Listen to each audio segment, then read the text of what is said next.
മന്ത്രി വീണ ജോർജിനെതിരെ ആക്രമണം. എന്തോ കഴുത്തിനൊക്കെ എന്തോ പറ്റിയിട്ടുണ്ട്. നടന്നു വന്നിട്ട് അവിടെ എന്തായാലും ഇതൊക്കെ മോശമാണ്. ഇപ്പൊ പുള്ളിക്കാരി എല്ലാവരും വിളിച്ച് വിഷമങ്ങളൊക്കെ പറയുന്നുണ്ട്. എന്തൊക്കെ രാഷ്ട്രീയം പറഞ്ഞാലും ഒന്നിലൊരു സ്ത്രീയാണ്, അല്ലെങ്കിൽ നമ്മുടെ ഒരു മന്ത്രിയാണ്. ഇതിങ്ങനൊന്നും ചെയ്യാൻ പാടില്ലാത്ത കാര്യങ്ങളാണ്. വളരെ മോശമാണ് ഇതൊക്കെ. എന്തായാലും നാഷണൽ ചാനലുകളിൽ ഉൾപ്പെടെ വാർത്ത കവർ ചെയ്തിട്ടുണ്ട്. കേരളത്തിൽ ഇങ്ങനെയുള്ള പ്രശ്നങ്ങൾ നടക്കുന്നുണ്ടെന്ന് പറഞ്ഞിട്ട്. ഇപ്പം ഞാൻ CNN-ലും BBC-യിലും ഉൾപ്പെടെ വാർത്തകൾ കണ്ടു. അപ്പോൾ എന്താണ് സംഭവിച്ചതെന്നുള്ളതും കൂടി നമുക്ക് നോക്കാം. ഇതൊക്കെ അക്രമമാണ്, ഇതൊക്കെ പാടില്ല.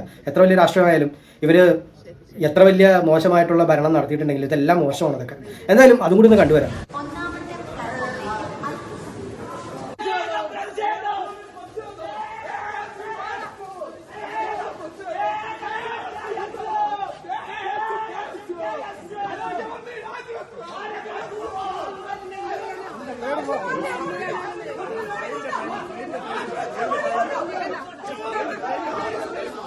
ഇതിപ്പോ മോഹൻലാൽ പറഞ്ഞ പോലെ വാടാ വാടാ എന്ന് പറഞ്ഞിട്ട് പോണല്ലാതെ ആരും തൊട്ടടുത്തേക്ക് വരുന്നില്ലല്ലോ. ഇതിപ്പോ എന്താ സംഭവിച്ചത്? ഫുള്ള് ഡൈപ്പാണല്ലേ. ഇതെനിക്ക് തോന്നണേ പണ്ട് എനിക്കിത് സംഭവിച്ചിട്ടുണ്ട്.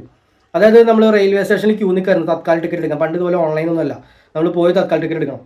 എടുക്കുന്ന സമയത്ത് ഒരുത്തം വന്ന് ഇടയിൽ കയറി, അവൻ അവിടെ അടിച്ചിട്ടുണ്ടായിരുന്നു. ഇവൻ എൻ്റെ മെക്കിട്ട് കയറാൻ വന്നപ്പോൾ അവന്മാർ 2-3 പേരുണ്ട്. അപ്പം ഞാൻ മറ്റേ മസലൊക്കെ കാണിച്ച് വലിയ ഷോ കാണിച്ചിട്ട് നേരെ ഹെൽമെറ്റ് എടുത്തൊരു വീശി പക്ഷെ നടു ഉളുങ്ങി. എനിക്ക് വേണം അതുപോലെ ഈ വന്നവന്മാരുടെ അടുത്തെതിരെ നീ വാടാ വാടാ എന്ന് പറഞ്ഞപ്പോൾ എന്തോ കഴുത്ത് വിളിക്കാമെന്നുണ്ട്.